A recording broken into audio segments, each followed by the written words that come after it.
여러분, 새벽을 깨우는 것이 절대로 쉬운 일이 아니죠. 이 새벽에 깨우셔서 교회에 나오셔서 혹은 온라인으로 그렇게 새벽에 말씀을 들으시고 하나님께 기도를 하고 있는데요, 그 기도가 하나님과의 사귐의 기도입니까? 하나님과의 교제의 기도입니까?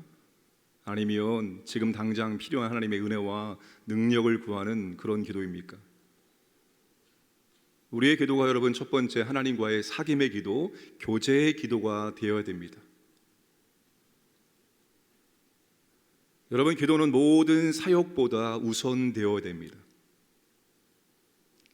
그렇게 중요한 말씀의 사역보다 우선되는 게 기도의 사역이고, 지금 당장 죽어가는 사람을 치유하는 사역보다 더 우선되는 게 기도의 사역입니다. 우리가 기도를 하나님의 은혜와 능력을 구하기 위해서, 그리고 우리가 맡겨진 모든 사명과 사역을 잘 감당하기 위해서 기도하고 있습니다. 물론 그런 기도를 우리가 해야 되죠. 그러나 그러한 기도보다 더 우선되는 기도는 하나님과의 사귐의 기도, 하나님과의 교제의 기도가 되어야 합니다. 그렇지 않고 우리가 하나님과의 사귐과 교제의 기도가 되지 않고 그저 우리가 인생을 살면서 필요한 것을 구하고 당장 하나님의 능력을 구하는 그런 기도에 머물러 있다면 그 하나님과의 사귐의 기도가 아니고 교제의 기도가 아닙니다. 신앙의 목적은 하나님과 교제하는 거예요. 어떤 상황에서도 여러분, 우리의 신앙의 목적은 하나님을 만나고 경험하고 알아가고 그분과 교제함으로 그분을 더 깊이 아는 것입니다. 예수님이 우리에게 그것을 보여주시고 있습니다. 그게 16절 말씀이죠. 예수는 물러가사 한적한 곳에서 기도하시니라. 이 말씀을 누가가 또 4장 42절에 동일하겠습니다. 날이 밝음에 예수께서 나오셔서 한적한 곳에 가시니 무리가 찾다가 만나서 자기들에게서 떠나시지 못하게 만류하려 하매, 예수님은 다른 마을로 복음을 증거하기 위해서 떠나셨다는 거죠. 지금 사람들은 예수님께 몰려와서 예수님 말씀을 가르치셔 주시고 우리를 치유하여 주옵소서라고 그렇게 부탁을 하고 있습니다. 그러나 주님은 한적한 곳에 가셔서 하나님과 교제하는 그런 기도를 드렸다는 것입니다. 우리가 이것을 명심해야 됩니다. 우리의 기도는 먼저 사귐의 기도가 되고 하나님과의 교제의 기도가 되어야 됩니다. 여러분, 기도를 많이 합니다. 정말 많이 합니다. 기도를 많이 하는데 그분이 변화되지 않아요. 기도를 그렇게 많이 하는데 사람이 안 바뀝니다. 왜 기도를 그렇게 많이 하는데 사람이 안 바뀝니까? 교제의 기도, 사귐의 기도를 하지 않기 때문입니다. 그저 하나님께 필요한 것들을 구하기에 바쁜 기도. 여러분, 그런 기도는 아무리 많이 해도 그 기도가 사람을 바꾸지 않습니다. 사귐의 기도가 뭡니까? 교제의 기도가 뭡니까? 이런 자녀와 부모의 관계를 따져보면 너무나 간단하게 알 수 있어요. 자녀가 여러분, 우리에게 필요할 때만 와서 필요한 것만 구하고 그 이후에 절대로 우리와 대화하지 않는다. 부모로서 여러분, 내 자식이기 때문에 구하는 것 안 줄 수 없습니다. 줘야 됩니다. 그러나 마음은 씁쓸합니다. 왜요? 부모는 여러분, 자녀와 친밀한 교제하기를 원하는 거예요. 자녀의 마음을 알기를 원합니다. 오늘 하루 어떤 일이 있었는데 내가 그 일 때문에 내 마음이 어땠습니다. 부모는 자녀의 마음을 알기를 원하는 거예요. 마음과 마음이 통하는 그런 대화를 하기를 원하는 겁니다. 하나님 마찬가지입니다. 하나님이 여러분, 우리가 이 땅을 살아가면서 필요한 것이 무엇인지 모릅니까? 그 전능자가 다 아십니다. 그런 하나님, 우리와 진심으로 대화하기를 원합니다. 교제하기를 원하십니다. 사귀기를 원해요. 하나님, 내가 오늘 하루를 살면서 이런 일들이 있었는데 내 마음이 너무나 아팠습니다. 우리의 마음을, 우리의 생각을 하나님께 고백하면서 그 시간이 하나님과 나와 교제하는 시간이고 대화의 시간입니다. 우리의 기도가 여러분, 사귐의 기도, 교제의 기도가 우선되어야 됩니다. 하나님과 충분히 교제하시고 하나님과 충분히 대화하시고 그 다음에 여러분, 우리가 필요한 것을 하나님께 구해도 돼요. 하나님, 제게 물질이 필요합니다. 제게 이런 능력이 필요합니다. 하나님, 제게 치유가 필요합니다. 하나님, 저분을 위해서 역사하여 주셔서 얼마든지 여러분, 우리가 중보기도할 수 있고 우리가 자신을 위해서 간구할 수 있습니다. 그러나 첫 번째 여러분, 하나님과 나와의 사귐의 기도, 교제의 기도가 빠지면 그건 여러분, 우리 기도에 가장 중요한 것이 빠져버린 것과 똑같습니다. 여러분, 하나님과 교제하시길 바랍니다. 친밀한 교제하시기 바랍니다. 그래서 여러분, 이 자리에 나올 때 나와 교제하기 위해서 기다리신 하나님을 생각하면서 기대하는 마음으로 이 자리에 앉아서 내 모든 마음의 생각, 내 모든 마음의 감정들을 하나님 앞에 토하시기 바랍니다. 시편이 뭡니까? 시편이 여러분, 모든 믿음의 사람들이 인생을 살아가면서 겪게 되는 모든 희노애락이 이 시편 안에 다 기록되어 있습니다. 시인이 여러분, 하나님 앞에 자신의 마음을 토하는 거예요. 자신의 고통을 토하고, 여러분, 시인은 자신의 모든 마음의 생각들을, 자신의 마음의 감정들을 하나님 앞에 낱낱이 다 고백했습니다. 다 아뢰었어요. 하나님과 사귐의 기도, 교제의 기도를 하시길 바랍니다. 그게 첫 번째입니다. 그걸 놓쳐버리고 아무리 중보기도를 하고 아무리 간구를 많이 한다 할지라도 나와 하나님과의 관계는 친밀해지지 않습니다. 그럼 우리의 기도가 하나님과 진심으로 교제하고 대화하고 사귀는 그런 기도가 드려지기를 주님의 이름으로 축복합니다. 원래 오늘 이 말씀을 준비하지 않았습니다. 이 말씀을 준비하지 않았는데 이 말씀을 하도록 감동을 주셔서 이 말씀을 전하는 것입니다.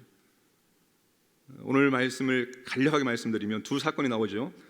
이 두 사건이 여러분, 코로나 시대 우리에게 주는 강력한 메시지가 있습니다. 나병 환자는 여러분 아시겠지만 공동체에서 격리가 되어야 됩니다. 사람과 단절된 삶을 살아야 되는 것입니다. 그래서 주님이 그가 불렀을 때 그의 몸에 손을 대시고 고치신 다음에 제사장에게 확인하고 합당한 예물을 드리고 다시 공동체로 복귀를 시킵니다. 중풍병자는 하나님과 단절된 사람을 의미합니다. 그 당시에 중풍병에 걸리면 왜 걸리느냐? 죄 때문에 생기는 질병으로 여겼습니다.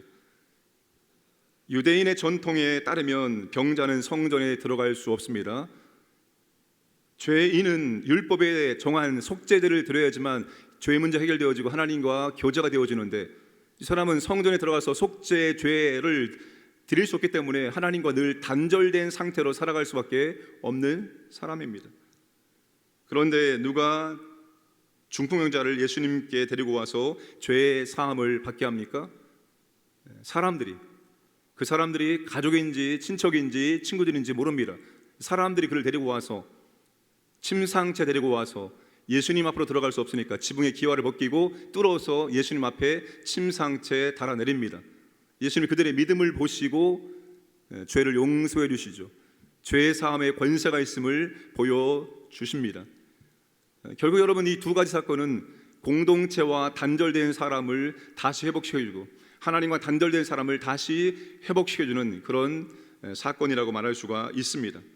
오늘 우리가 코로나 때문에 단절된 삶을 살고 있으면 거리두기, 사회적 거리두기, 자가격리, 접촉금지, 이런 이유 때문에 우리가 지금 공동체 안에서 단절된 상태 가운데 있다는 사실이죠. 여러분, 지금 2022년 아니 그 전부터 목회를 연구하시는 분들이 지금 코로나 시대에 건강한 교회와 건강하지 못한 교회의 차이점이 어디에 있느냐 계속 통계를 해서 발표하고 있습니다. 그 차이가 어디에 있는 줄 아십니까? 소그룹이, 어떤 교회가 소그룹이 강하냐? 소그룹이 강한 교회가 공동체성이 강하고, 공동체성이 강한 교회가 지금과 같은 이런 코로나 상황을 잘 이겨낼 수 있다는 거예요.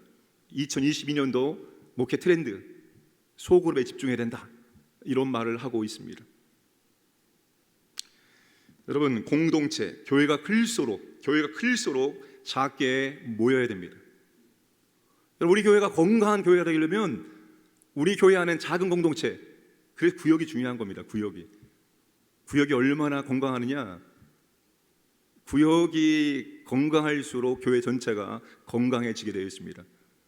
구역이 약해지면 절대로 교회 전체는 건강해질 수가 없습니다. 그래서 여러분, 이런 재난의 시대는 이 공동체성이 강해야 되는데, 공동체성이 강하려면 이 작은 소그룹들, 이 구역들이 강하게 연결되어 있어야 됩니다. 그렇지 않으면 절대로 공동체성은 강해질 수가 없습니다. 공동체성이 강해야지만 여러분 이 어려운 시기를 우리가 뚫고 나갈 수 있습니다.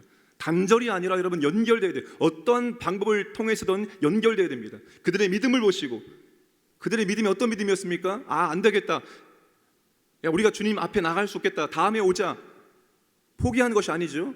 다음으로 연기한 것도 아닙니다. 지금 이 상황에서 우리가 어떻게 하면 주 앞에 이 사람을 내려놓을 수 있을까? 상식을 넘어선 일을 한 거죠. 지붕을 뜯어냅니다. 이게 상식이 통하는 일입니까? 상식이 맞는 일입니까? 상식적이지 않죠. 그러나 그들은 어떤 방법을 통해서건 이 사람을 주 앞에 내려놓아야 됩니다. 그들의 적극적인 믿음, 그들의 포기하지 않는 열정, 그런 믿음을 주님께서 보시고 이 병자를 치유해 주시고 죄의 용서를 해 주신 겁니다. 아무리 여러분 동서남북으로 막혀도 열려있는 길은 있습니다. 찾으면 있어요. 얼마든지. 이 코로나 시대라고 해서 우리가 구역모임 못합니까? 천만의 말씀입니다. 코로나 시대라고 해서 우리가 못 모입니까? 못 모일 수 있습니다. 못 모인다고 구역모임 못합니까? 얼마든지 할 수 있습니다. 방법은 많습니다. 다만 우리가 하지 않을 뿐입니다. 우리가 찾지 않을 뿐이에요. 우리가 적극적으로 나가지 않을 뿐입니다. 그래서 못하는 거예요. 할 수 없기 때문에 못하는 것이 아니라 우리가 안 하기 때문에 못하는 거예요. 하고자 하는 마음을 가지고 주 앞에 기도하면 하나님 우리에게 할 수 있도록 지혜를 주시고 역사해 주십니다. 그게 바로 믿음입니다. 믿음이 뭡니까? 누구나 할 수 있을 때, 누구나 할 수 있을 때 그게 믿음 아닙니다. 누구나 하는 건 다 합니다. 누구나 못할 때, 누구나 못할 때 그때 믿음이 필요한 거고, 그때 믿음으로 하는 것입니다. 오늘 우리에게 필요한 것이 그런 믿음입니다. 그런 믿음. 코로나 때문에 못합니다, 이게 아니라 코로나일지라도 우리는 해야 되고 할 수 있습니다. 바라기는 지금 코로나 때문에 우리 여러 가지로 단절되어 있는 것이 있습니다. 다시 연결될 수 있기를 주님의 이름으로 축복합니다. 함께 기도하겠습니다. 나라와 민족을 기도합니다. 두 번째, 코로나로부터 하나님 아버지 특별히 우리 교회 성도님들을 보호하여 주시옵소서, 교회들을 보호하여 주옵소서 기도하시고, 세 번째, 중고등부 연합 수련회 가운데 하나님 은혜를 주시옵소서, 학생들이 동참하게 하시고 우리 주님의 은혜를 체험하는 시간 될 수 있도록 도와주시고, 네 번째, 질병을 치유하여 주옵소서, 다섯 번째, 하나님과 교회와 단절된 우리 믿음의 지체들과 연결시키는 역할을 감당할 수 있도록 은총을 베풀어 주옵소서. 우리 함께 이 시간 통성으로 기도하겠습니다. 아버지 하나님 감사합니다. 오늘도 아버지 하나님 새벽을 깨우고 기도할 수 있도록 은혜를 주심을 감사합니다. 아버지 하나님, 나라 이 민족을 붙잡아 주시고 인도하여 주옵소서. 나라의 흥망성쇠가 하나님의 손 안에 있사오니 이 민족을 아버지께서 붙잡아 주시고 이 민족을 하나님의 영광의 도구로 사용하여 주옵소서. 아버지 하나님, 코로나 때문에 많은 어려움들이 싸움나이다. 단절된 삶을 살고 있습니다. 주여 도와주시옵소서. 우리 성도들을 보호하여 주시기 원합나이다. 확진된 분들이 아버지 하나님 은혜 가운데 건강히 회복될 수 있도록 역사하여 주시옵소서. 하나님 아버지, 광주에 있는 모든 교회들을 보호해 주셔서 현장 예배가 아버지 드려질 수 있도록 보호하여 주시고 인도해 주옵소서. 하나님 중고등부 통계연합선에 가운데 있습니다. 우리 학생들 동참하게 하시고 하나님 아버지, 이 순을 통해서 우리 하나님의 은혜와 사랑의 능력을 체험할 수 있도록 역사하여 주시옵소서. 아버지 하나님, 질병을 치유하여 주옵소서. 주여, 우리 연약함을 짊어진 주님의 은혜가 임하여기를 원합니다. 질병 때문에 고통당하고 있는 주의 백성들에게 우리 하나님의 치유의 능력을 베풀어 주셔서 아버지 하나님과 교회와 단절된 믿음의 지체 많습니다. 우리가 그들 사이에서 연결자의 사명 감당할 수 있도록 도와주셔서 하나님, 코로나 때문에 못하는 것이 아니라 코로나 중에도 아버지 우리가 믿음으로 감당할 수 있도록 역사하여 주셔서 포기하지 않는 믿음을 주셔서 적극적인 믿음, 열정적인 믿음을 주셔서 내일을 미루지 않는 믿음을 주셔서 하나님 아버지, 우리의 믿음을 보시고 주께서 역사하시고 능력을 베풀어 주시고 함께하여 주시옵소서. 전능하신 아버지 하나님, 우리의 기도가 먼저 아버지와 사귐의 기도, 교제의 기도가 될 수 있도록 인도하여 주옵소서. 우리의 마음을, 우리의 감정을 낱낱이 아버지 앞에 토하며 우리가 아버지와 진심으로 대화할 수 있도록 은혜를 주셔서 매번 기도할 때마다 하나님과 교제가 더욱더 깊어질 수 있도록 인도하여 주옵소서. 아울러 아버지나 우리가 이 땅을 믿음으로 살기 위해서 필요한 것들을 간구할 때 우리 아버지 하나님 들으시고 풍성하게 허락하여 주옵소서. 아버지 하나님, 이 힘들고 험한 시대를 통과하기 위해서 우리에게 믿음이 필요하오니 하나님 아버지 우리에게 믿음을 도와여 주옵소서. 믿음을 보시고 역사하신 주님의 능력이 우리 가운데도 임하기를 원하옵나이다. 이 코로나 시대를 우리 모두가 믿음으로 통과할 수 있도록 역사하여 주옵소서. 특별히 하나님과 지체들과 교회와 단절된 믿음의 지체들이 있습니다. 우리가 그 사이에 들어가서 연결자의 사명 감당할 수 있도록 복의 복을 더하여 주옵소서. 특별히 아버지 하나님, 코로나 확진 중에 있는 성도들을 주님께서 마음의 평강을 주시고 주님의 치유의 능력을 발하셔서 건강 회복될 수 있도록 역사해 주시고 교회와 성도들을 코로나부터 보호해 주셔서 현장 예배가 계속될 수 있도록 역사하여 주옵소서. 오늘도 우리 광연의 어린 심령들부터 우리 어르신들까지 하나님께서 보호하시고 인도해 주시고 하나님의 은혜와 사랑을 체험하고 하나님께 감사드리는 복된 하루 살아갈 수 있도록 역사하여 주시옵소서. 감사드리며 예수님의 이름으로 기도드리옵나이다. 아멘.